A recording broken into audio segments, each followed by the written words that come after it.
Dans le cadre de Verso, une des questions qui nous préoccupe le plus parmi beaucoup d'autres, c'est de déterminer quelles sont les limites de tolérance des organismes qui composent les écosystèmes antarctiques par rapport au changement global auquel ils sont exposés. C'est une région où les changements de température, de pH sont particulièrement forts, particulièrement marqués, particulièrement rapides, et on n'a aucune idée des limites que ces organismes peuvent supporter et à quel point ça va affecter la manière dont les écosystèmes fonctionnent.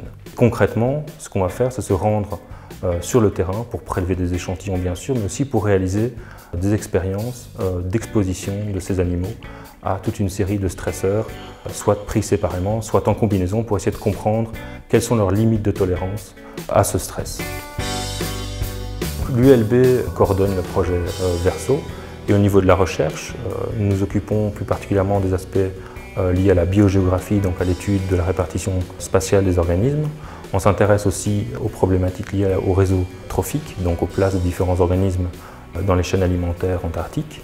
Et finalement, on développe aussi tout un pan de modélisation pour essayer de comprendre et de projeter dans le futur comment les choses vont évoluer.